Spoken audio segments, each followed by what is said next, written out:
James wandered the halls of his workplace. It was a big place with lots of different things going on. James worked for the custodial crew, so had access to the entire building. Hardly anyone ever noticed James. He wasn't tall, or muscular, or particularly handsome. There were different projects going on everywhere. Some things he could recognize, like the lab where they were working on better prosthetics, arms and legs that would respond to nerve impulses. Other things were way beyond his understanding, medicines and such. He stopped and cleaned the windows of one area, then moved off to change out the light bulbs in another, sweep a floor, empty a wastebasket, mop up a spill. His life was hardly glamorous, but it kept a roof over his head, food in his fridge, and often a beer in his hand. He saw people in a lot worse situations every day as he rode the bus to work. "I think we may have it figured out," he heard one man exclaim. "If this continues to pan out, we could cure everything." The man's voice went on. "If we cure it all, we could become immortal. That could produce more problems," a woman's voice answered. "Overpopulation, famine, who knows what else. We need to be careful." Yes, I know," the man answered. "I know all that. Tests. More tests first. Then we can let others deal with the ramifications of what can happen." Wow, James thought. Immortality. Wouldn't that be something? Of course, people like me would never get their hands on it. Just the rich arseholes, more than likely. He huffed and walked away. A couple weeks later, James was slogging through his day, trying to decide if it was worth it. He was considering quitting and spending the time he had left doing anything but what his days consisted of. He had just received news from his doctor that he had a brain tumour inoperable. They assured him there were things they might still be able to do to extend his life, new discoveries every day that could provide some hope. That was the question that loomed over him. Accept his fate, quit and go off and do anything he wanted until he could do nothing but die, or keep working for the insurance and try whatever things they wanted. Was it worth it for maybe a few more months? "I still say we are getting close." A man's voice rose from the other room when a door swung open. "The animals are alive and cured." "Yes," a woman answered, but the door swung closed and cut off any further conversation from James. "Cured?" James said out loud. Then he remembered the man's voice from before. "Immortal?" He looked around the hallway he was working. "What have I got to lose?" He wandered off down the hall, formulating a plan. At 12:30 p.m., James walked up the hall, pushing a cart with a large trash can, mops, brooms, and other things for cleaning up. This lab wasn't scheduled for cleanup until later that evening, but he hoped everyone would be gone for lunch. He swiped his badge at the lock, it lit up green, and the lock clicked. He pulled the cart through the door and went about emptying trash cans, cleaning areas devoid of lab equipment. He knew not to touch anything near those, wiping off windows and cleaning blinds.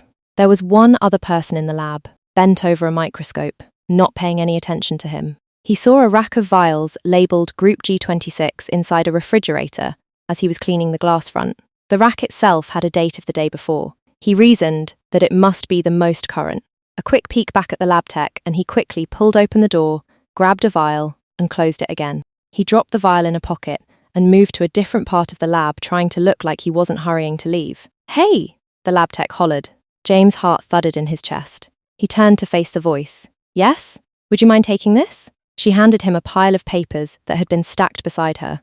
"Not at all," James offered a smile. He walked over and took the papers.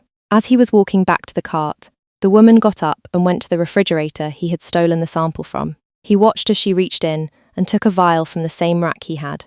"That's all I needed," she told him. "Oh, sorry," James started. "I thought there might be something else." He started pushing the cart toward the door to leave. He watched from the corner of his eye as the woman took a syringe, inserted it into the vial, and drew the liquid. She reached inside a cage and pulled a rodent out and injected it. After placing the rat back in the cage, she dropped the needle into a container and went back to her desk. He realized he would need a needle too. He quickly glanced around the room. They didn't seem to leave any just lying about. He slowly pushed the cart toward the door as he furtively searched. Just as he was about to open the door, he spotted one behind a beaker on a table. A quick glance at the woman showed she was already staring down into the microscope again, ignoring him. He took a step, snatched the needle, and dropped it in his pocket. James got outside the lab and wiped at the sweat on his forehead. He tried to casually walk down the hall, but his heart was still beating a mile a minute. When his shift ended, James changed out of the work overalls, carefully transferring the vial and syringe over to his own slacks. He closed the locker and left work for the day. Decision made, he would be back the next day. Worst case, something goes wrong, and he admits what he did and hopes he can get some help from those scientists. Best case, his cancer is cured, and he lives a very long life. Either way, scientists or paycheck, he'd need this job for a while longer. He decided to eat before taking his chances with the vial. He started questioning if he was doing the right thing. He didn't have any idea what this was going to do. All he knew was it could cure him. He ate a decent meal, spaghetti and a jar of sauce. He decided it would be nice to have a beer with it as well. He settled down in front of the television and watched a basketball game. He wasn't really watching it, his brain kept going to the vial that now sat in his refrigerator. Do I do it? He asked himself out loud. Or do I just forget about it?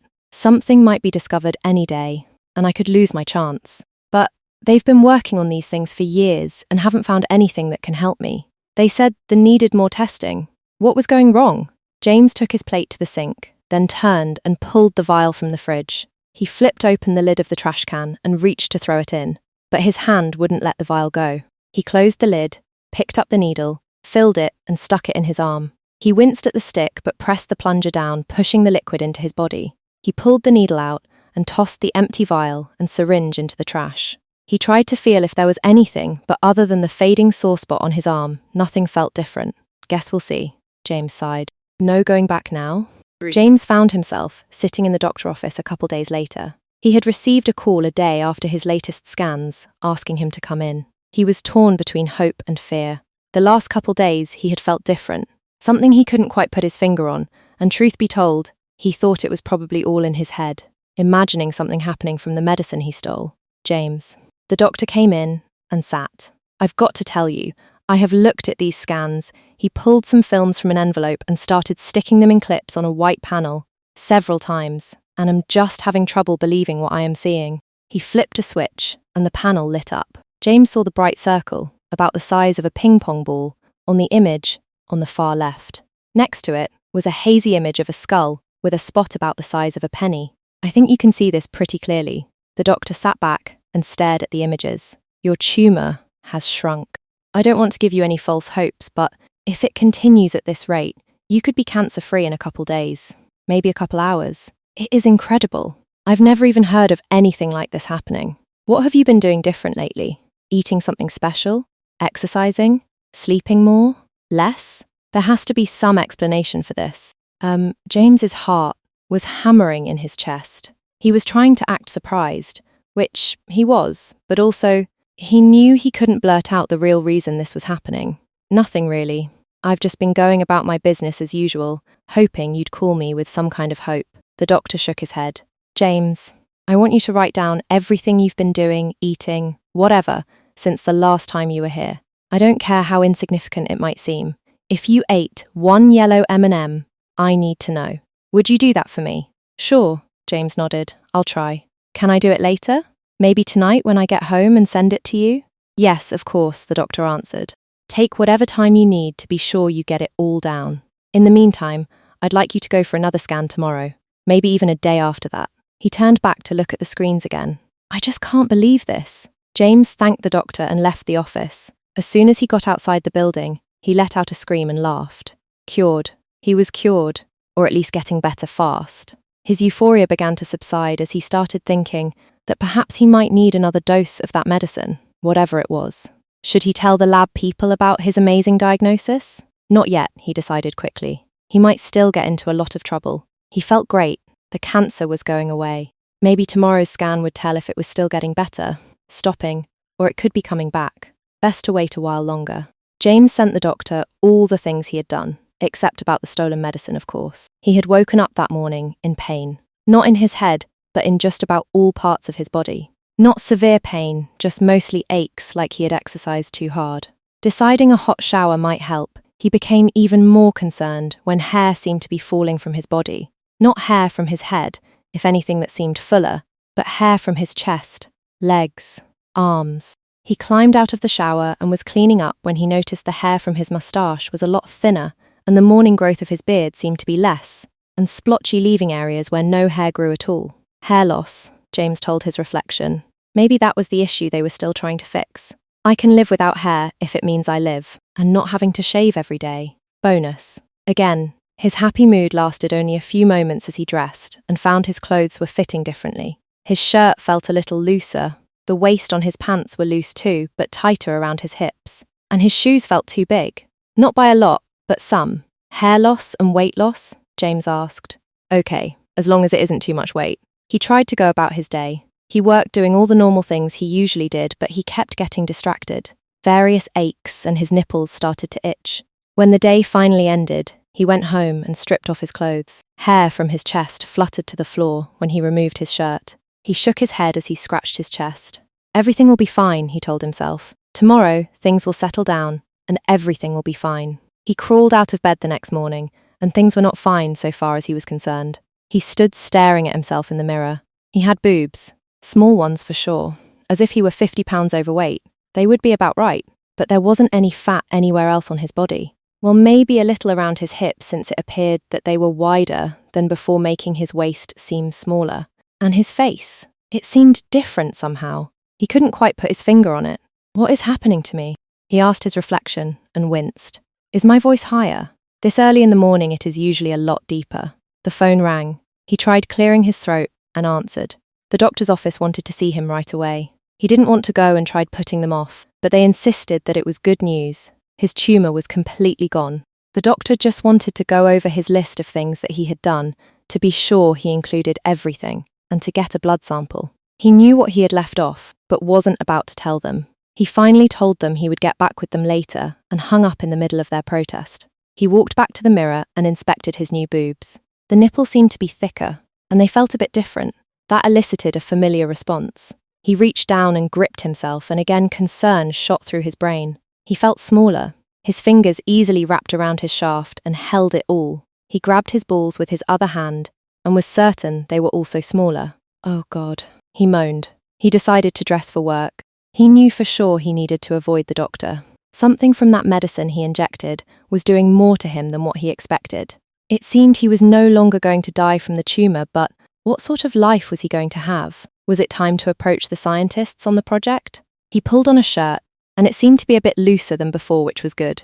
His boobs didn't show, and when he put on his coveralls at work, they would not be evident at all. His pants were still a bit tight at the hip, but very loose at the waist, so he pulled his belt tighter, all the way to the last hole. And his shoes felt like they were a bit too big. James sighed as he stood up. I'll be all right. He walked by the lab several times trying to get up the nerve to go in and tell them what he had done. He tried to convince himself they would be thrilled to learn their drug got rid of his cancer, but he knew they would be angry over his theft and probably very concerned about these side effects he was experiencing. Finally, an hour before he was to knock off for the day, he told himself that if the changes that occurred the night before repeated again, it could be even worse. Best to get some answers and face the consequences now. He left his cart in the hallway and entered the lab. The woman was there again, over at a desk. There was also a man at a table scribbling in a notebook with a rat in a cage in front of him.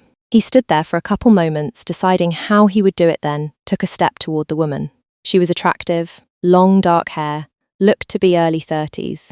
Her lab coat was open, showing a plum-coloured button blouse. The top couple buttons were undone, but she showed no cleavage. Excuse me? James half whispered. The woman glanced up from a computer screen, then back at it. You can take the trash, she spoke. James looked around. I'm not here for that, today. I've done something I think you ought to know about. Look, she leaned back. Her name, Carolyn, was clearly seen stitched on the lab coat. I don't have time for whatever you think you need to tell me. I have work to do, and I am certain you do too. She turned back to the computer, intending to ignore him. James sighed, then stood up straighter. I stole one of your vials of medicine and injected myself with it. Carolyn's head snapped around. What did you say? I said. James started. Never mind, Carolyn interrupted. I heard you the first time. If this is just an attempt to get my attention for some lame thing you feel you need to tell me, today will be the last day you are working here. No. James dropped his head. It is the truth. I was diagnosed with an inoperable brain tumour, and I heard you talking that the medicine you were working on could cure everything, so I took one and gave it to myself. And it worked.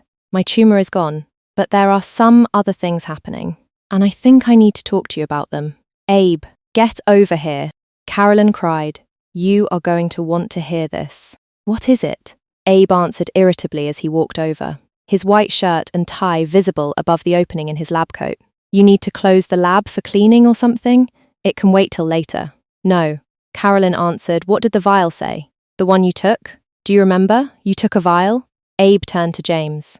G26, I think, James answered. I grabbed it out of that refrigerator there about a week ago. Why? Abe pressed. Brain tumor, Carolyn answered for him. Completely gone now, he says. Really? Abe grabbed James and turned him toward him. He started flashing a light in his eyes and looking him over. What else? What have you noticed?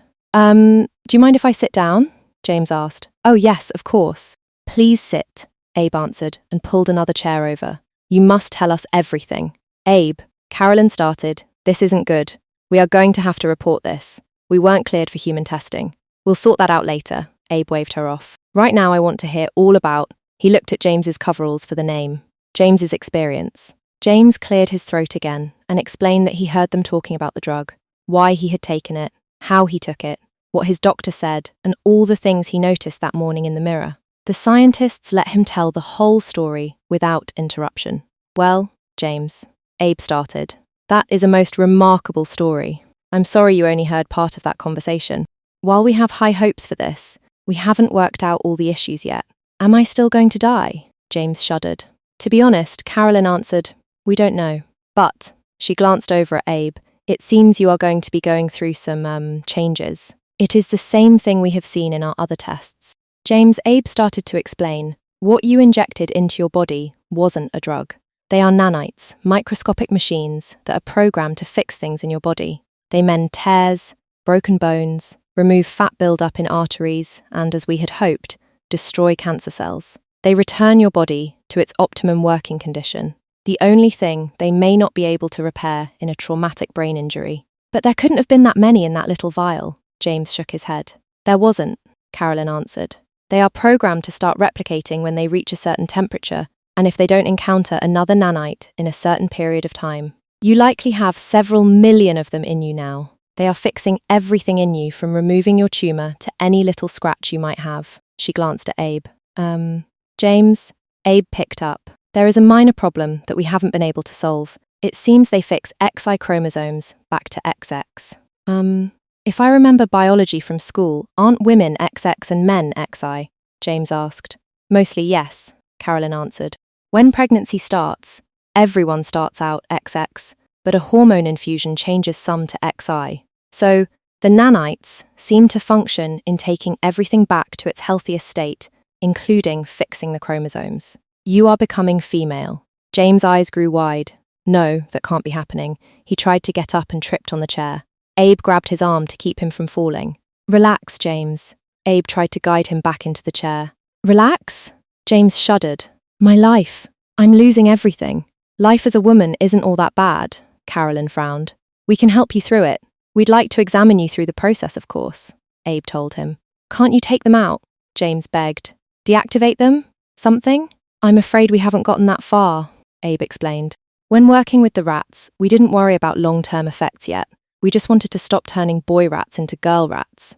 Abe got up and went about the lab, closing all the blinds and locked the door. When he returned, he asked James to strip down naked. We need to take measurements. It would have been better if we could have done this before you injected yourself, but then of course we wouldn't have let you do that. James looked over at Carolyn as he started to remove his coveralls. Are you both going to stay for this? Believe me, Carolyn told him. First, we are both clinical in these examinations. Second, you may feel odd in front of me now, but later you will wish it were me instead of Abe. We both need to see firsthand what is changing. James sighed again and proceeded to take all his clothes off. He tried to ignore them as they poked, prodded, measured and photographed every centimetre of his body. 6.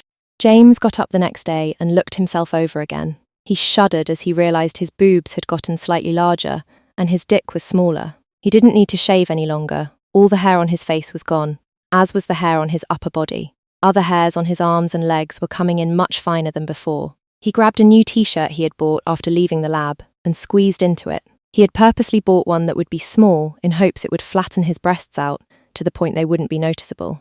Then, he slipped on one of his regular shirts. So far, so good. He nodded. He dressed the rest of the way, He had also bought thicker socks in hopes they would help his shoes fit better. He left and went to work. He still tried to get through the regular workday, pretending nothing had changed, but that really wasn't the case. The tighter shirt was helping today. He didn't feel his boobs bouncing around as he did things. Near the end of the day, he went to the lab. "James, so good to see you," Abe announced. Come in and sit down. Tell us how things are going today." James told them everything he had noticed, how he was feeling, which was fine except for the physical changes. They had him undress again so they could take their measurements. "James," Carolyn explained, "you should probably think about getting a bra. That shirt probably isn't going to hold you down very long. These changes look to be moving along quickly, and you are going to have to adjust. I wish I could tell you we could fix this, but it isn't going to happen." "How big are these going to get?" James asked, looking down. "I don't know," Carolyn tried to explain. "It's a mystery every little girl goes through.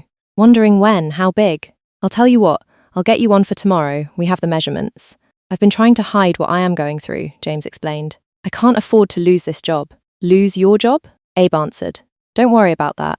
I will call your supervisor and tell him I need you in the lab from now on. They never deny our requests." He turned and walked off to another part of the lab. "I'm really going to become a girl?" James' voice broke as he asked. "Yes," Carolyn nodded. "It really isn't that bad, you know." "I guess," James answered and started dressing again. "Will I, what?" Carolyn pressed. "You can ask me anything. You will probably need to. There are some things you are going to need to learn that you would have learnt from your mum growing up. Not exactly Abe's area of expertise." "Oh, right, I hadn't thought about that." James dropped into a chair. "But what I was wondering is if I was going to suddenly start liking guys." A laugh escaped Carolyn's mouth, and she quickly covered it. "Sorry." She giggled and cleared her throat. "That wasn't very professional, but I wasn't expecting that. We don't expect a change in your personality or preferences, but it is something we are curious about. From your statement, I am going to assume you are heterosexual." James nodded. "Okay, so it will be interesting to see if that changes. We want you, no, let me rephrase that. We need you to be completely honest with us about things like that, and any changes you feel you are going through, mental and physical."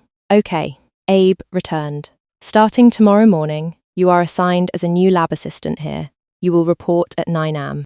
You can return your work clothes to your locker and turn in the key. They didn't want to lend you to me without knowing how long I would need you. Oh, and the position comes with a small raise. You're welcome.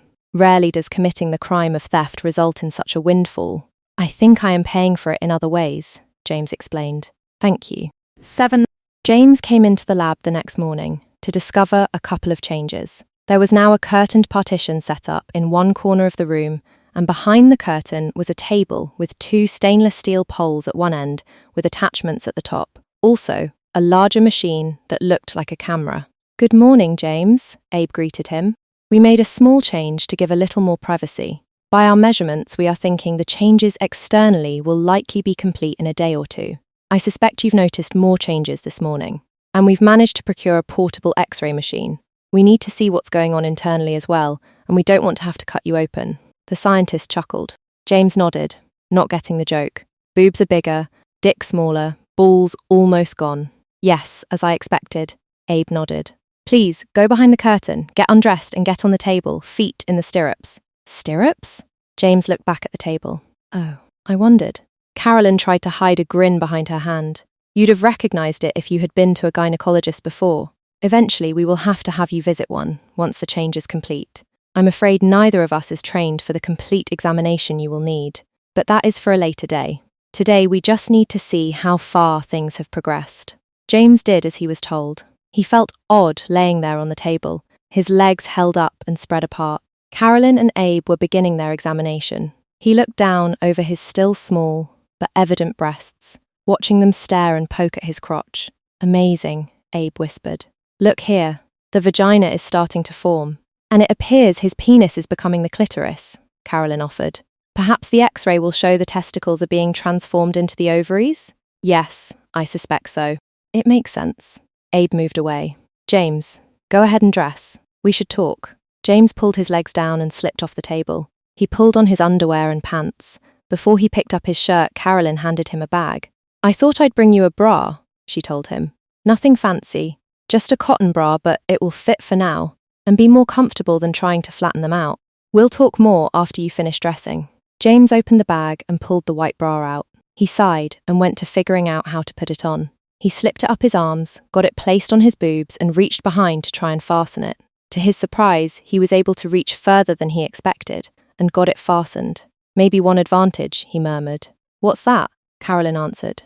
James pulled his shirt on, looked down at what were now definite boobs, and answered, Oh, just saying I could reach further up my back than before. I could never reach that itch, but now I might be able to. He came out from behind the curtain. Looks like the bra fit ok. Carolyn looked him over. Yeah, thanks, he replied. What we need to talk about is, well, really is about what we have been talking about since you came to us, Abe explained. You will be completely female within the next day or two at most. You need to make some decisions, Carolyn added. You really can't be James any longer. We hope it will help with your transformation psychologically. If you can start embracing the new you, and a new name might be the best way to start. James sat there for long moments, absorbing what they were telling him, what they were implying in the change. Things he already knew were happening, but had been denying that the changes would be permanent. Now, they were telling him to abandon everything that was James to become this new person whose name was going to be Charlotte, he whispered. What? Carolyn asked. Charlotte, James answered louder.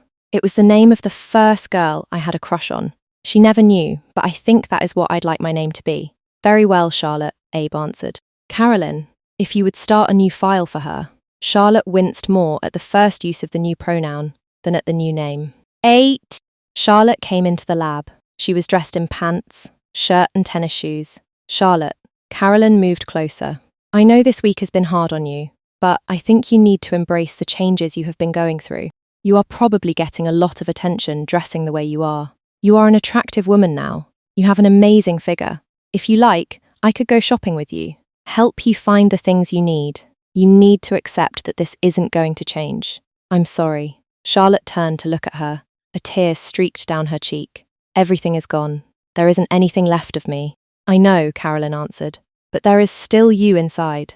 From everything we have found so far, your memory, your identity, is still intact. Only the packaging has changed. She looked around and saw a full-length mirror they had brought in. Come! She took Charlotte by the shoulder and positioned her in front of the mirror. How much worse could things have been for you? Bones becoming brittle? Or uncontrollable hair growth? People might have thought you were Cousin It. Charlotte giggled and wiped her face. I'd like to take you shopping, Carolyn answered. We need to get you a decent wardrobe for this body of yours. I'm afraid it is time to ditch the boxers. Thank you, Charlotte sniffled. I'd appreciate your help, especially since I caused this. Well, we would definitely have not allowed it, Abe called as he came over from a different part of the lab. But I have to say, it has been amazing seeing you go through this. We still aren't any closer to figuring out why it happens, and we will need to continue to monitor you for a while to be sure there aren't more things that change. Relax. He tried to ease her when the look of terror crossed her face. We don't believe anything new is coming, but we haven't had any experience with a human before. You appear to be stable in this new body. Now, let's get started with today's measurements.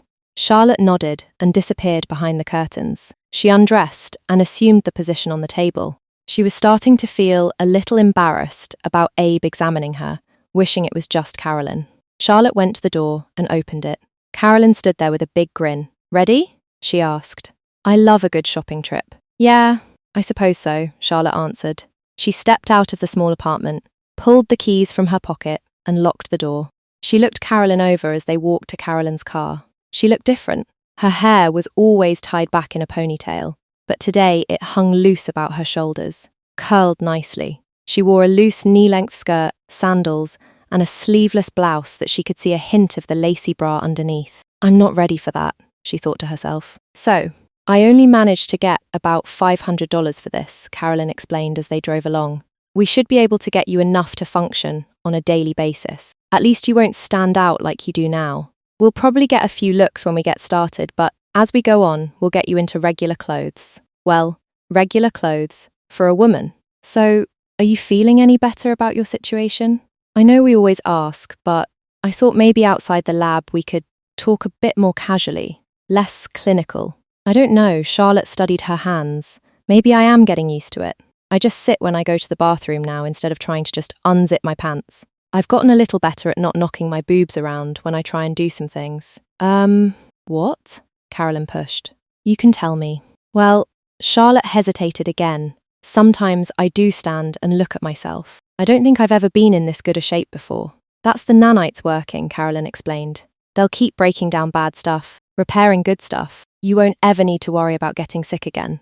I'm willing to bet that anything that hurt you would be repaired within hours. I heard one day, Abe was talking about immortality, Charlotte admitted. Maybe, Carolyn answered. She parked the car, and they walked into the mall. Okay, first thing, let's get you a pair of tennis shoes that fit, Carolyn instructed. They went into a store and found a simple pair of tennis shoes in the appropriate size. Carolyn paid for them and had Charlotte change shoes. That feel better? She asked as they walked down the hall. Yes, Charlotte answered. Her feet felt nice and secure, no more slipping around in the shoe. Carolyn led them to a larger store. She walked into the lingerie section. Have you thought about the type of underwear you want?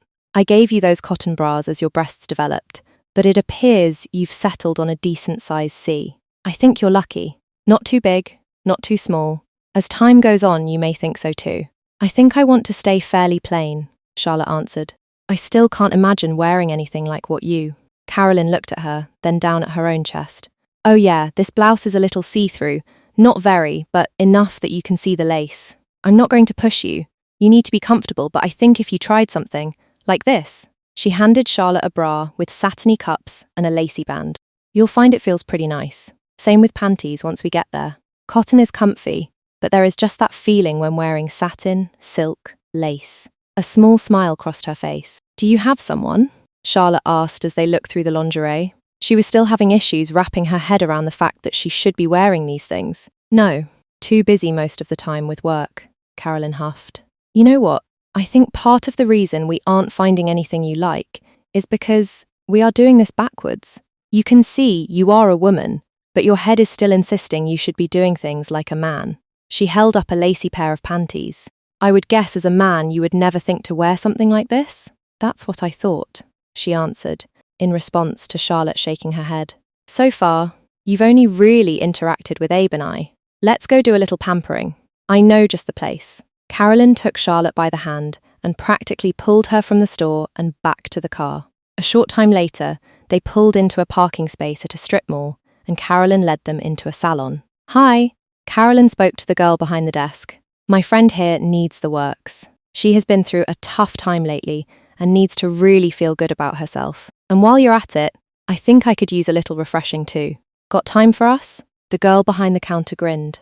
I am certain we can give you the attention you both desire. She turned toward the back of the store. Jasmine, Holly, Teresa, Belinda. We have a couple lovely ladies here that feel like they need pampering. 4 women came through a beaded curtain from a back room, their faces split into huge smiles. They quickly divided into pairs and took the women deeper into the salon. They chatted away with them while doing pedicures, manicures, facials, shampoo and rinse, and a little trim and set. Carolyn, Holly turned to her. Are you up for having your makeup done? Or would you prefer to do it yourself? You looked amazing when you came in, so I'm not sure if you would prefer to do your own. Also, Charlotte wasn't wearing any, so perhaps she prefers a more natural look. Makeup? Oh, I don't... Charlotte started. I think we would both enjoy having it done, Carolyn answered. You saw the job I did on myself, something like that for both of us. Charlotte, this is something you really need to try. Yes, Charlotte, Jasmine added, you are a really beautiful woman naturally, but a little makeup will really light up your face. You'll see. Charlotte finally nodded and tried to relax. A really beautiful woman? Was she being sincere?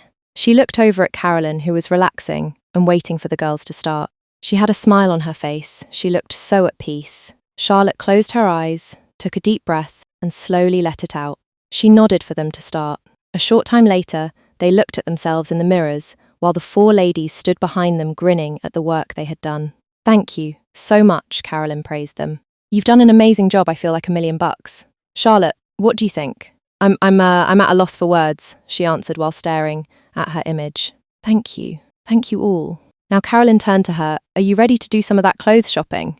Oh, you ladies are really blowing it out today. Teresa gushed. Charlotte has been going through a lot lately, Carolyn told them. Lost all her things. She is basically having to start her life over. I am trying to get her back into shape again. Oh, how awful. You poor thing. I hope things get better. The girls all offered their sympathies. Come on, Carolyn told Charlotte. Time to get you some decent clothes. She paid the bill, left a good tip, and they headed back to a store to buy clothes. Charlotte walked into the store and went straight to the bras. I think you're right. I need something to help make me feel good. Feel feminine. Carolyn grinned. What did it? The hair? The mani-pedi? The makeup job? Honestly? Charlotte tossed a red satin bra with white lace trim into the basket. It was the girls. Everything else really helped, especially the makeup. It felt great having people working to make me feel and look good, and then saying they thought I was beautiful. I'm sorry, but it was so much better than all the clinical examinations that I have been going through the last couple months. Oh, darling, Carolyn dropped a bra she had been looking at back onto the table. I'm so sorry. I should have recognized that before. I'm afraid once I get into the lab, I tend to forget about everything else, and Abe is even worse about it. I'll try and be better about treating you like a woman, and less about being a subject. It's Oak, Charlotte answered. Really, I wouldn't be in this situation if I hadn't stolen that sample. I felt like I didn't really have any say in things since you could have abandoned me or had me arrested. I mean, I know you wanted to see what happened, and I am lucky it wasn't something worse, but I was dying. At least today, when they talked about me being a woman, I didn't feel like something inside me was trying to crawl away. I kept looking at myself and denying that James was gone. I know, Carolyn responded, but there was a point where we should have started treating you like a person, and we missed that. Not today, you didn't. Charlotte pulled Carolyn into a hug. Today, you've made me feel better than I have since high school. Okay, Carolyn patted Charlotte's back and pulled away. Let's get this done. I think once we find enough for everyday wear, we ought to find you something a little nicer and get a good dinner tonight. How nice? Charlotte asked. Oh well, that will be up to you really, she answered. For myself, I have a nice black dress that I have been looking for a reason to wear. Knee-length, loose, neckline that is positively sinful, comes down to about here. She pointed to a spot just below her breasts. And some nice heels. Now I understand if you want something a bit more like slacks, blouse, maybe a jacket. You really should try and find heels though. It really elevates the look. Or you could look at dresses and see if there might be something you like. Charlotte started to dismiss the idea of the dress immediately, but she already had an image of Carolyn in the dress she described. She was feeling better about herself for sure. Perhaps we could finish getting my bras and panties and then go look at dresses? If I don't see anything I like, then I could look at slacks and all. After that, I think getting everyday wear will be easier. I think that is an excellent plan. They proceeded to dig back in, to looking for the best lingerie. Charlotte stood in her bathroom, looking at herself in the mirror. She tried to step back to where she could get the full picture, but there just wasn't enough room. Who would have ever thought I'd want a full-length mirror? She asked her reflection. She leaned down and checked the length of her dress, just above the knee. The shoes, a sleek high heel, looked nice, and she thought her legs looked pretty nice. She looked again at her reflection.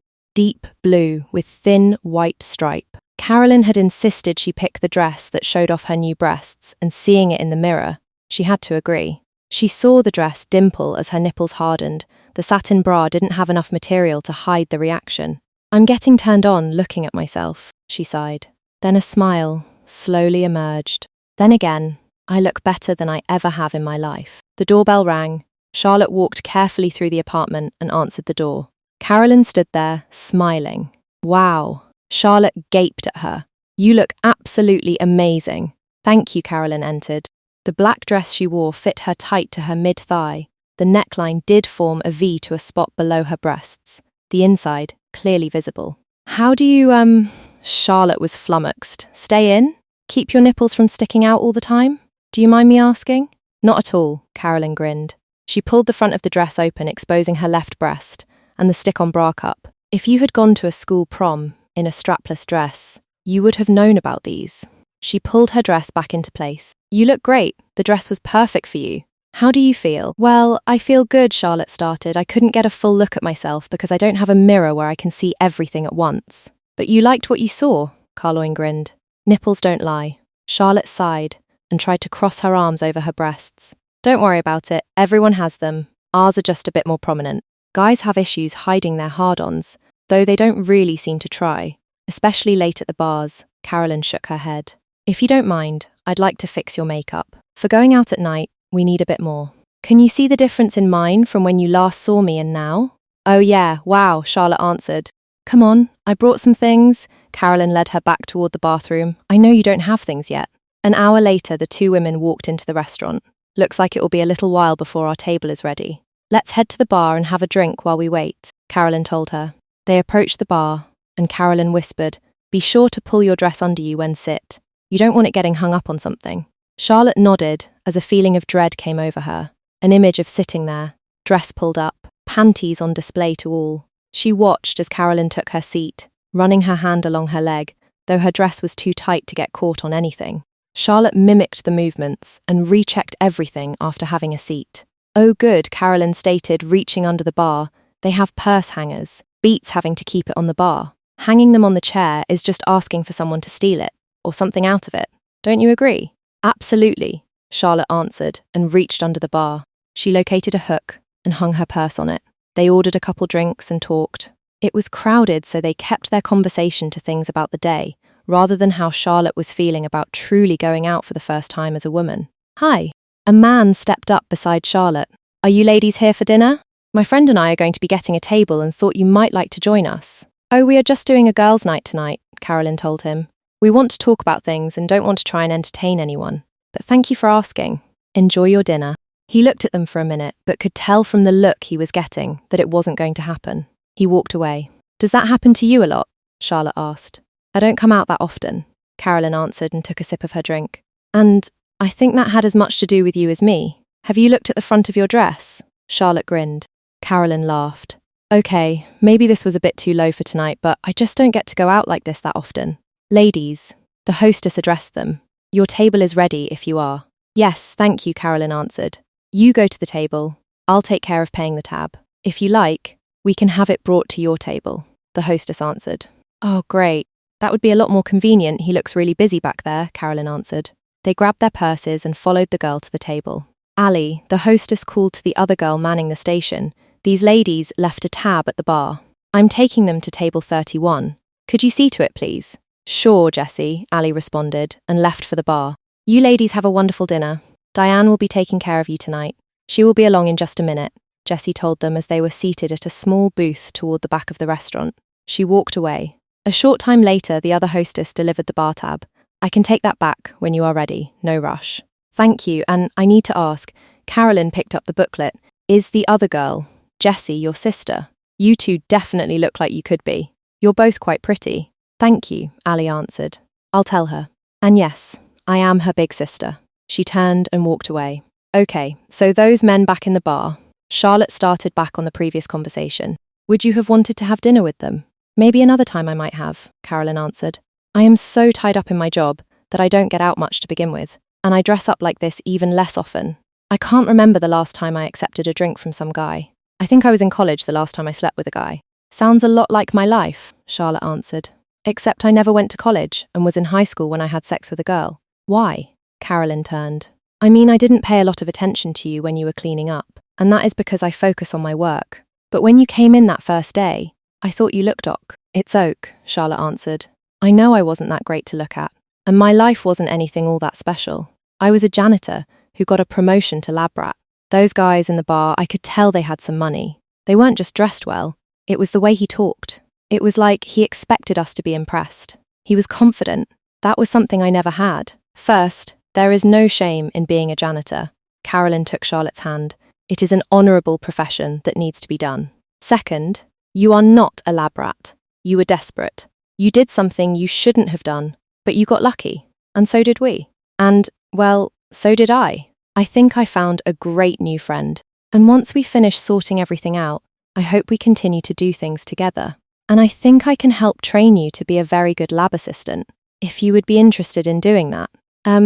Yeah, I think I would like that. Charlotte's eyes lit up. This means I would do more than just take my clothes off to be examined, right? Carolyn laughed. Yes. We would have you doing things around the lab. Some would be cleaning up and sorting things out, but you would also help check on test results, document things. They enjoyed dinner together and talked about their lives up to that point. Want to go to a bar and listen to some music? Carolyn asked as they walked to the car. I know a place where we won't feel too out of place. Wine bar. You like wine, don't you? I don't know, Charlotte answered. I mean, I have drunk wine before, but it was pretty cheap. I never could afford good wine. When I looked at the wine menu in there, well, a glass was more than what I paid for a bottle, probably even 2 bottles. Well, I think we need to find out if you like good wine then, Carolyn answered. Come on, let's go listen to some good music and drink some good wine. They got to the bar, and Carolyn set them up with a tasting to start. Oh my God, Charlotte gushed. That is what real wine tastes like? I can't believe the difference. Find one you like? Carolyn laughed. All of them, she answered. You choose. Carolyn ordered a bottle, and they went to a small table with 2 seats. They drank and listened to the music, talking during the breaks the band took. Shortly after the last of the wine was poured, another bottle arrived. Carolyn looked around, and a man on the other side tipped his glass to them. Another invitation, she told Charlotte. When she looked back, he was walking toward them. He looks like he is alone, Charlotte observed. If you want to talk with him, it's Oak. Carolyn looked her over, then turned to the stranger. Ladies, good evening, he beamed a smile at them. I don't wish to intrude, but I couldn't resist taking a chance at talking with you. Would you mind if I joined you? If I told you that we really needed to not be hit on tonight, Carolyn explained, that my friend has been through some traumatic changes lately. Would that make a difference? Absolutely, the man gave a small bow. Please accept my apologies for intruding. Enjoy the wine. He started to turn away. Wait, Carolyn called him. You may have just given the perfect answer. What I said was true. We don't need to be hit on. But if you would like to join us, share the wine you bought us, then I think we can make that work. Excellent. He grabbed a free chair from a nearby table and sat. My name's Sam. I'm Carolyn. This is Charlotte. She completed the introductions. Does Charlotte speak? Sam asked. Yes, Charlotte answered. Thank you for the wine. My pleasure. He reached over and filled all their glasses. So, what brings you out tonight and looking so fabulous? Thank you, Charlotte answered before Carolyn could, deciding she needed to take part in these interactions. Like Carolyn said, I've been through some things lately that I will not be discussing tonight, and she is helping me get my life in order. Tonight was the first time we felt we could get out and try and enjoy ourselves, putting the rest of life out of our heads. Well, that is something, Sam grinned. I hope I can help make tonight at least a little more enjoyable. They continued the evening as before, talking during the breaks, enjoying wine and music, until the lights came up. Oh my, Carolyn exclaimed. Is it really closing time? I had no idea it had gotten so late. I'm afraid so, Sam answered. He pulled a card from his pocket, scribbled on the back of it, and handed it to Carolyn. If you ladies would like to meet up again sometime, I would certainly enjoy it. Thank you for letting me join you tonight. Charlotte, I hope things continue to get better for you. He gently shook both their hands and turned to leave. Wow, Charlotte whispered. He was really nice. If you wanted to call him, you ought to. What about you? Carolyn whispered back. Interested? No, Carolyn immediately answered. I mean, right now, I am so grateful for the way today has gone, of the things you have done for me and are talking about doing for me. I find I want to give you a kiss. Oh. Carolyn drew back for a second. Well, don't worry. Charlotte stood up. I know you don't feel that way about me. She started toward the door. Carolyn quickly got her things together and followed Charlotte out the door. She caught up in a few steps and gently took her arm, pulling her close. I'm sorry. You caught me off guard. It's Oak. Charlotte continued to walk. I'm used to being turned down. Hey, Carolyn pulled her to a stop. This isn't the same thing. I bet Sam would love it if you were the one to call him. He was looking you over pretty good. At least as much, if not more, than he was checking me out. It was a little discouraging, considering what I'm showing in this dress. Charlotte snickered. That's better, Carolyn smiled. She led them to her car. Do you understand? Charlotte began once they were heading down the road. The same reason you gave me for not wanting a kiss is the same reason I would have trouble accepting an invitation from Sam. I might not have had a lot of luck with girls growing up, but inside I am still attracted to them. I guess I hadn't really thought about that, Carolyn answered. I think I just went with you changing your feelings while everything else changed physically, even though we have talked about it in the lab that it likely wouldn't be the case. I'm sorry. It's all right, Charlotte sighed. Sooner or later, I'll find my place. 11 months passed and Charlotte became an integral part of the lab crew. She was no longer being inspected on a daily basis, though once-a-month checkup was still being done. She got along well with Abe, and she and Carolyn had developed a close friendship. Good morning. Charlotte called as she entered the lab. Morning, grumbled Abe from his work table, eye to a microscope. Good morning, Charlotte. You seem to be in a good mood, Carolyn answered and leaned back in her chair. Is that a new skirt? Yes, she did a quick spin, blouse too. I'm finally taking advantage of the extra money and treating myself to a few things. And because I have you to thank for getting me out of my funk and start living life again in my new body, I'd like to treat you to dinner tonight, unless you have other plans. You would know if I had anything new in my life, Carolyn laughed. You don't need to treat me to anything. It would make me feel better, Charlotte answered. Fine, I accept, Carolyn grinned. You've bullied me into it, Charlotte laughed. Now, if you two are finished, Abe growled, perhaps we could get some work done. Charlotte looked over at Carolyn and raised an eyebrow. Carolyn shrugged in response. Abe, Charlotte walked over, what's wrong? You don't seem to be your usual self. Abe sat back, started to say something, then stopped and sighed. Ladies, I'm sorry. I'm just feeling quite frustrated. Charlotte, you may have made peace with becoming the young lady standing here, but there aren't many that will be very happy with it. On the other hand, Charlotte answered, I would likely be dead if I hadn't performed my theft. Even though it changed my life, changed everything, I am grateful, especially because I don't feel alone any longer. I have good friends in you and Carolyn. That makes my life even better than before I got sick to begin with. Maybe you should just take a break, get away from things for a day, clear your head, and come back with a clear perspective. Abe stared at her for a few moments. You know what? I think you may be right. I'm closing the lab for the day. Let's all take the rest of the day off, start fresh on Monday. Do something to distract ourselves from this work. Seriously? Carolyn called from the other table. Yes, Abe answered. If I leave you two here working so I can clear my head, I'll just keep wondering if you are finding anything. If I expect to clear my head, I need to know nothing is being done that I might miss or help with. Well, I'm game. Carolyn closed the notepad she had been scribbling in. Game. Abe grinned. That is what is needed. What would you two think of going and doing something together? Depends on the game, I'm afraid, Charlotte answered. This skirt is a bit short for some things. Yes, I noticed. Abe laughed when Charlotte's expression changed to surprise. Charlotte, dear, I may be older, but I'm not dead. You look quite fetching in that outfit. He paused, I know. How about an escape room? I've always wanted to try one, but never have taken the time. Might be just the thing. What do you think? Charlotte looked over to Carolyn, who nodded. We'd be happy to, Charlotte grinned. They left the lab and found a place. They picked a Western-themed room and went in. They worked the puzzles and clues, laughed, and had a wonderful time. The door opened with 12 minutes left on the clock. Oh my, that was so much fun! Abe laughed as they left the place. Thank you, I appreciate you indulging me. I had a great time too, Charlotte told him. First time for me. I have done it before, Carolyn added, but I had a lot more fun with you two. So, what now? Now, I think I may take a walk, Abe answered. I may go down to the river, look through a bookstore, have a glass of wine in some little cafe somewhere. I think you both should go find whatever fun you like. I heard you making dinner plans, start them early.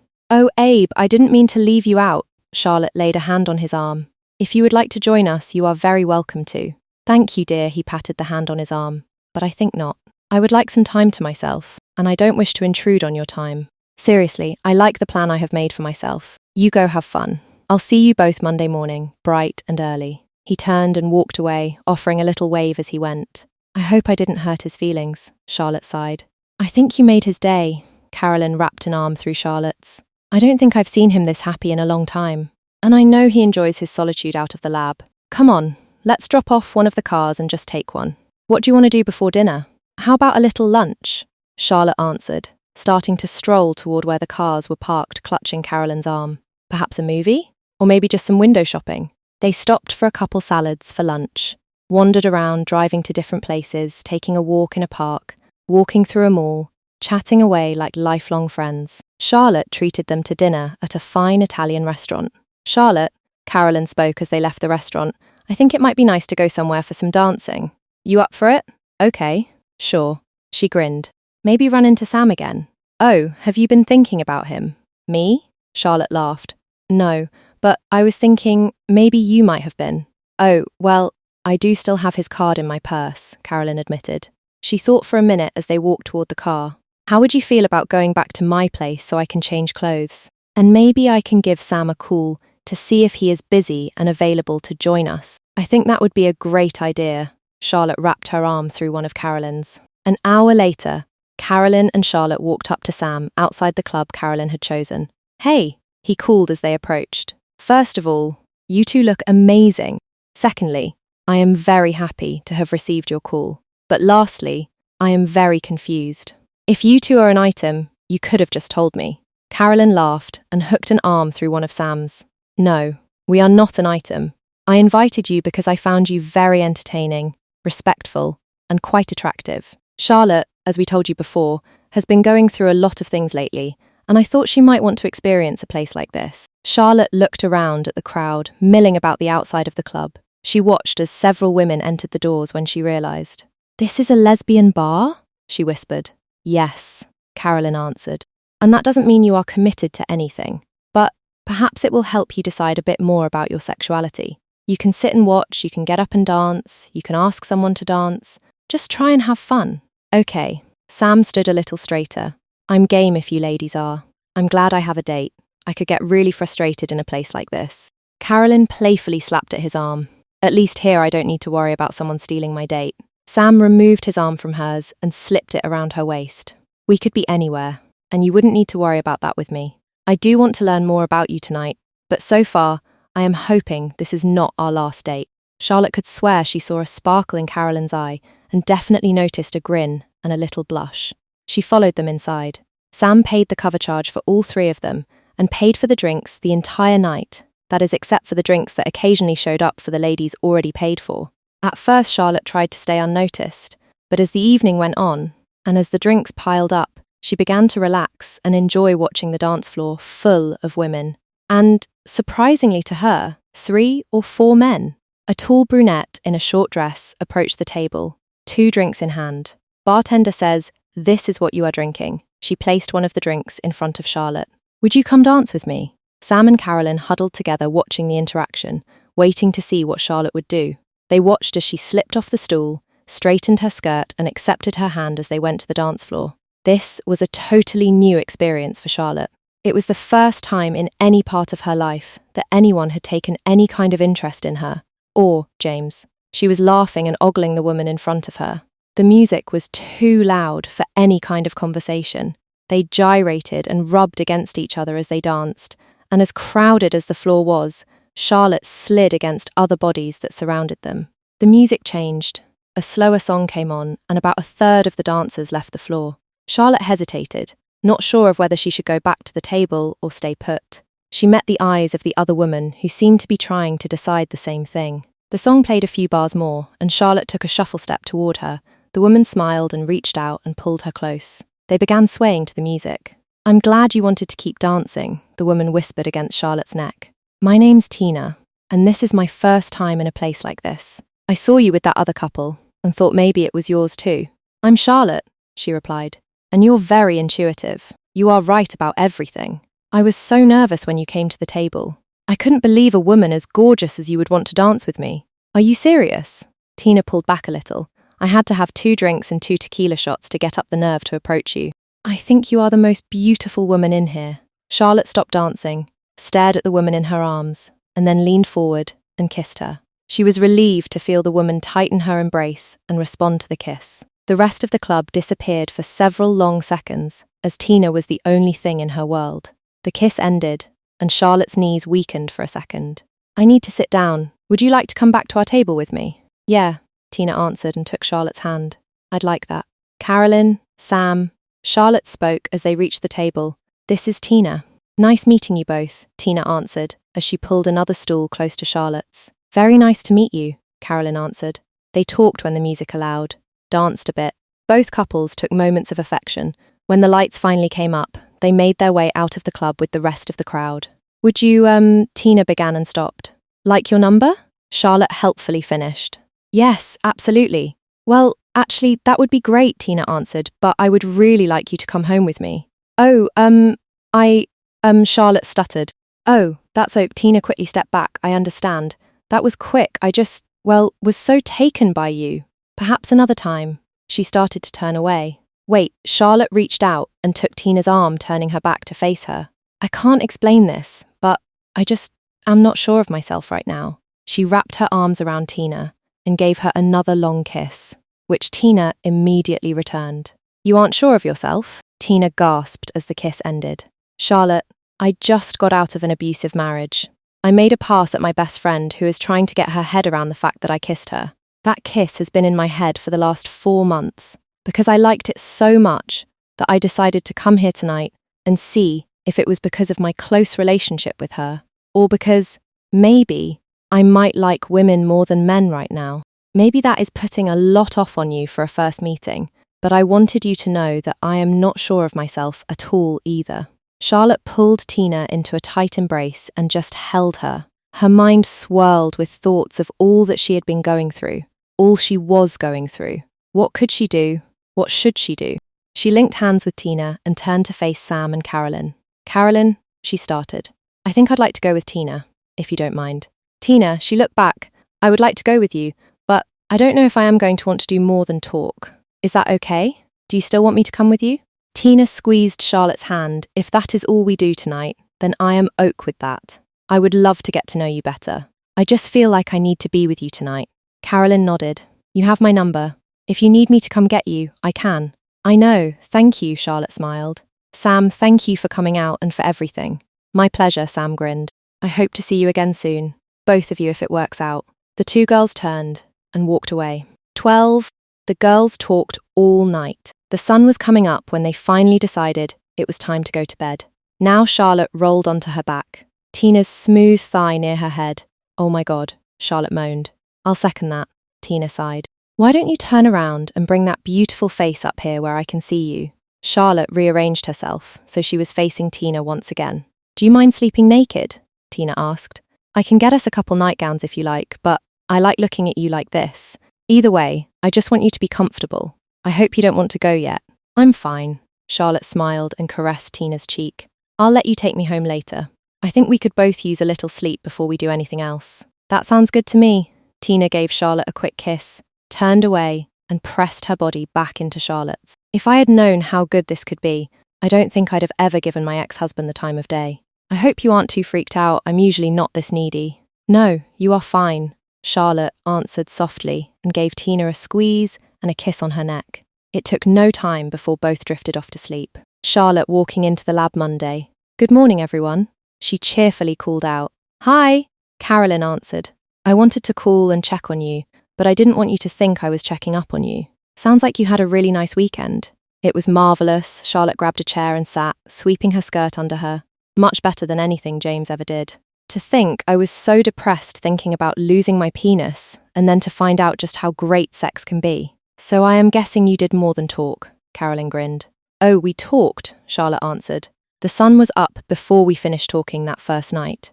Then, well, we went to bed, and we went to sleep after a while. When we got up, she took me back to my place so I could change clothes. Went to dinner and talked some more. Charlotte hesitated. A sour look came over her. What's wrong? Carolyn reached out and took Charlotte's hands. We talked about everything, except James, Charlotte groaned. I feel like I lied to her about things. She was so open and honest with me about everything, but I don't know if I can or should tell her about what I was and how I became me. I understand. Carolyn squeezed Charlotte's fingers. She glanced around to be sure nobody else would hear her. You need to really get to know her before you say anything. If she were to tell the wrong people about what is going on with you, it could be the end of this lab. It could turn you into a permanent lab rat. I hope you haven't felt like that for these last several months, but others would want to start their own testing. It could go on for years. Yeah, Charlotte sighed, you're right. I'll think about it. We are going to meet for dinner later this week. I'll try and feel her out and see what I might be able to tell her. I don't want to feel like I am going to keep lying to her, Carolyn snickered. What? Charlotte looked confused. You blushed when you said you'd feel her out, Carolyn laughed. Charlotte pulled her hands back. So, what about you and Sam? Anything happen after we left you? Let's just say you weren't the only ones to see the sun come up Saturday morning. Carolyn grinned. Really? Is there more? Going to be seeing him again? Or was it a one-nighter? We are going to go out again, Carolyn assured her. I told him that I have been helping you a lot to overcome some recent issues, and that there would be times when you would be around, perhaps more than he would expect. I am not going to tell him any details. There isn't any reason I can think of that he would need to know about any of it. Okay, Charlotte answered. I appreciate it, and if I do tell Tina, I'll make sure she knows it is not information that should be shared. The decision to tell her might be more difficult than the decision to steal that vial in the first place. And that was just deciding on whether to try and save my life. Good morning, Abe called as he emerged from a different part of the lab. I want to say I had such a great day Friday. I feel like the whole weekend was better for us taking the day off and having some fun. I feel totally energized this morning. How about you two? Oh, we are definitely feeling energized today, Charlotte answered. Both girls laughed. Charlotte lay there with Tina's head on her shoulder. It was early Sunday morning, the rain was tapping on the window, and they hadn't felt the need to get out of bed yet. Tina, Charlotte whispered, while gently running her fingernails up and down Tina's back. I want to talk to you about something. Baby, you can talk to me about anything, she answered. Is this serious? Yeah, it is serious, Charlotte answered. I'm afraid you'll be upset with me. I just need you to let me finish, okay? Tina stopped what she had been doing and pulled back to look Charlotte in the face. I promise, I won't go anywhere until you are done. Should we put some clothes on for this? You know I have trouble focusing on what you are saying when we are naked together. I don't think you'll have trouble, Charlotte sighed. First, I want you to know that though I haven't said it before, I want you to know that I love you. And that I think I have to say I feel like I have been lying to you. Tina started to pull back. Charlotte expected that. It was Tina's ex that was lying to her for the 3 years they were married. He started cheating on her right after the wedding, taking one of the girls at the wedding to a bathroom during the reception, and a string of girls practically weekly after that. And he ran up debt on some secret credit cards as well. If he had at least treated her with some kindness, that might have made things a little better, but she had suffered a few bruises over those years as well. She was very clear about how distrustful she was, and afraid she would be lied to again. There is a very good reason, and I didn't lie about anything. Charlotte tried to reassure her and get her to relax. I've just left out some details that might have made things a little different. I have good reason for it, but now I think I need to come clean about everything. But before I tell you, I need to be sure you won't share this with anyone else. Carolyn is the only one who knows. Well, Abe too. Sam doesn't know, and Carolyn says she is not going to tell him anything. Is this about the challenges she says she is helping you through? Tina pressed. I won't say anything, she answered to Charlotte's nod. Okay, now I just need to figure out how to start, Charlotte muttered. How about the part where you think you might have been lying to me? Tyne proposed. Okay, sure. Charlotte took a deep breath. Remember me telling you that I wasn't very popular in high school? Well, that was all true. But the issue is that the girls were just not attracted to me at all. And my name was James. She waited for a reaction. Tina ran her eyes up and down Charlotte's naked body. James? You were a boy in high school? Yes, actually. I was male, up until almost a year ago. Charlotte studied Tina's face. The lab where I work, I used to be a janitor there. I was diagnosed with an inoperable brain tumour and given a short time to live. I stole a vial from the lab because I overheard them saying it could cure everything. I didn't hear about the side effects. I just tried to save my life. The side effect was turning me into this. She waved her hand over her body. Tina looked her over again, then looked her in the eye. This isn't funny. You tell me you lied to me and then say some medicine turned you from a boy to a girl. Yes, Charlotte reached over and ran her fingers through Tina's hair. It sounds outrageous, I know. Believe me, I wouldn't believe it if I hadn't gone through it myself. I can call Carolyn, and she can corroborate the story. If you say anything to anyone else, they will probably lock me away in some lab to study me. I'm serious. So, the lies, the stories you've told me about you like before a year ago, Tina began, were all true. Except that in those stories, you were a guy named James, instead of Charlotte. Yes, Charlotte was the first girl I had a crush on, she finished the explanation. That was why I chose the name. Tina leaned over and gave Charlotte a quick kiss. Okay, let's make some lunch. She rolled out of bed, opened a drawer and slipped a baby doll nightie on, then tossed another to Charlotte. We've lounged around too long. Let's make some lunch. That's it? Charlotte pulled on the nightie, which was just barely long enough to cover her butt. No questions? Not yet, she answered as she left the bedroom. They went to the kitchen together and began getting things together for their lunch. Charlotte watched Tina gather things she needed, her butt occasionally flashing as she bent over to pull things from the lower part of the refrigerator. Tina grabbed a carrot and started slicing it down, so Charlotte decided to slide up behind her. As Charlotte's hand slid up under the nightie Tina wore, Tina's hand slipped, and the knife sliced a large gash in her finger. Oh God. Charlotte screamed. I'm so sorry. Tina dropped the knife and gripped her finger, attempting to stem the flow of blood. Quick. Here. Rinse it off, Charlotte instructed, turning on the cold water in the sink. Tyne went to the sink and groaned as she stuck her hand under the running water. Charlotte grabbed some paper towels and cleaned up the blood on the counter and the drops on the floor. What the hell? Tina whispered. What? Charlotte turned and looked as Tina rubbed her finger under the water. The old blood was washing away, and under it, the finger was unblemished. Oh? How? Oh, somehow you must have gotten some of the nanites. What? Tina looked panicked now. Look, I need to call Carolyn. She'll need to talk to you. Charlotte ran to get her phone from her purse. She returned as Carolyn's voice came from her phone. Hey Charlotte, how are you doing today? She answered cheerfully. Fine. Are you alone? Charlotte asked. Sam's here. She dropped her voice. He's in the shower. Is this something private? Yes, I told Tina everything, Charlotte told her quickly. But something has happened to her. Is she OK? What happened? The voice in the phone was stressed now. She's fine. Really fine, Charlotte answered. She cut herself by accident, and the cut healed already. It was a deep cut, lots of blood. But you wouldn't know it.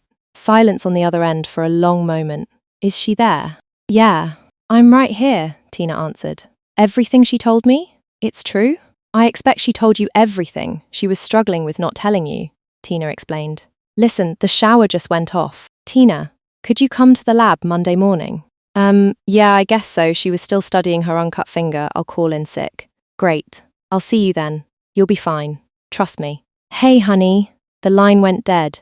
She's right. You'll be fine, Charlotte assured her. How can you be sure? Look what you say happened to you, Tina fretted.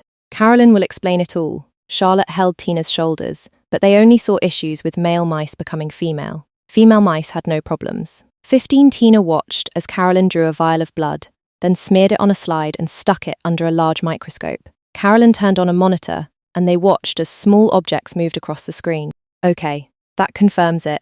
Carolyn turned to face the two women sitting side by side, holding hands. You've got the nanites. Now there isn't anything to be concerned with. So far as we could tell, once they finished changing James into Charlotte here, they went into a maintenance mode.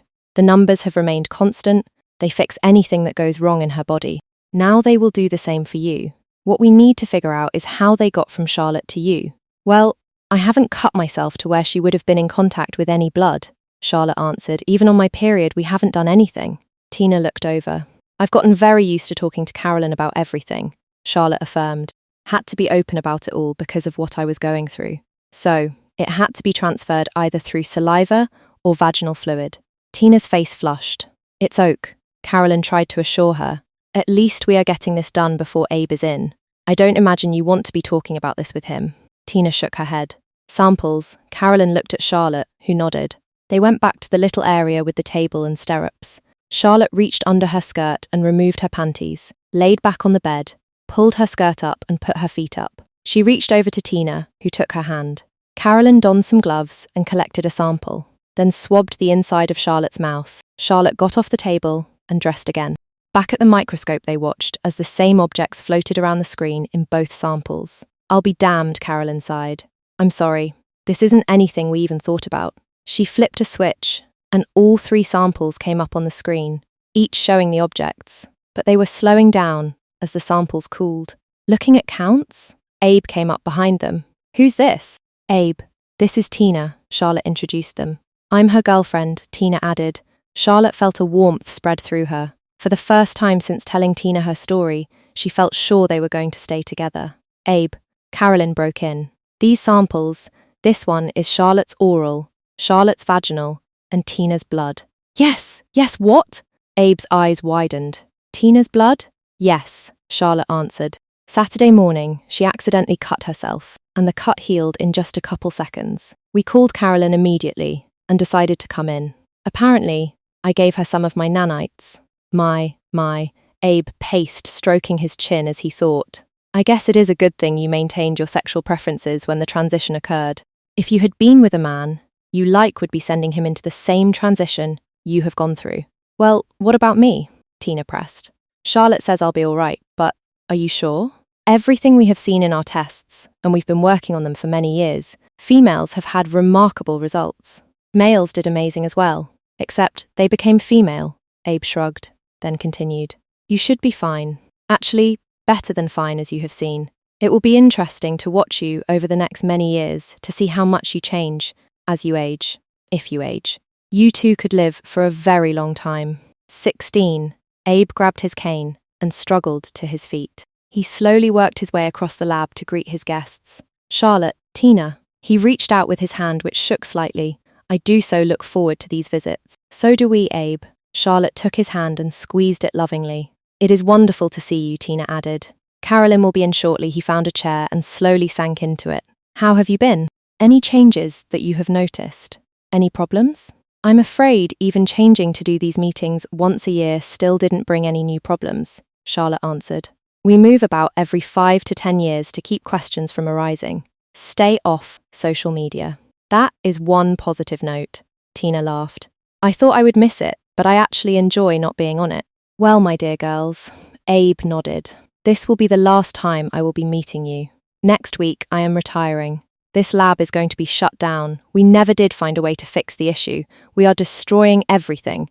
You have proven that using this technology will result in longer lifespans. How long? We can't say, but it looks like you could easily see into the next century, and perhaps even the one after that. Hey girls. Carolyn came into the room. Both girls stood and hugged her. Everything still good? Great. Charlotte answered. Abe was just telling us about shuttering the lab. Yes, Carolyn sighed. We agreed it was best. If this tech were to get out and we suddenly had hundreds or thousands of immortal women running around, not to mention a sudden change in proportion of men to women, the world may not survive it. And also, any babies born would all be born female, and they would have the nanites. I don't want to think of the effect that would have on them. So, what are your plans? Tina asked. Well, Sam and I are going to travel, she grinned. Now that the youngest is off to college, we are free to go. We knew this day would come, and we've been saving for it. Our time to enjoy life. We are so happy for both of you, Tina offered. Okay, one last blood test. Carolyn went to get syringes. I guess you'll be happy not getting stabbed every year. It's a small price to pay in getting to visit with you both, Charlotte told them. When I first stole that vial, I had no idea what I was getting myself into. Then I was terrified that my life as a man was ending, and becoming a woman was even scarier than the idea of dying. But today, I wouldn't change anything. You both made my life so much better. You could have had me arrested, or even just treated me as a lab rat, but you took me in and made me a part of the team. And then, you took me to the place where I met my soulmate, Tina. She reached over and pulled Tina close. Tina, Abe interjected, how do you feel about all this? You were an unwilling participant. Tina laughed. I don't know that I was unwilling. I couldn't wait to get Charlotte into bed. But I know what you mean. At first, I was terrified about what could happen. But, with Charlotte by my side, I am thrilled to be in the same boat as she is. We get to walk through life together and work out all the problems. I think if it hadn't happened the way it did, I would have been getting older watching her stay the same over all these years. It would have been tough. I don't know that we could have survived it, and that is why it happened the way it did. They talked, laughed, and worked through all the tests. At the end, Charlotte and Tina both gave Abe a kiss on the cheek. They hugged Carolyn and begged her to stay in touch. Then they left the lab together for the last time and tried to disappear into the world.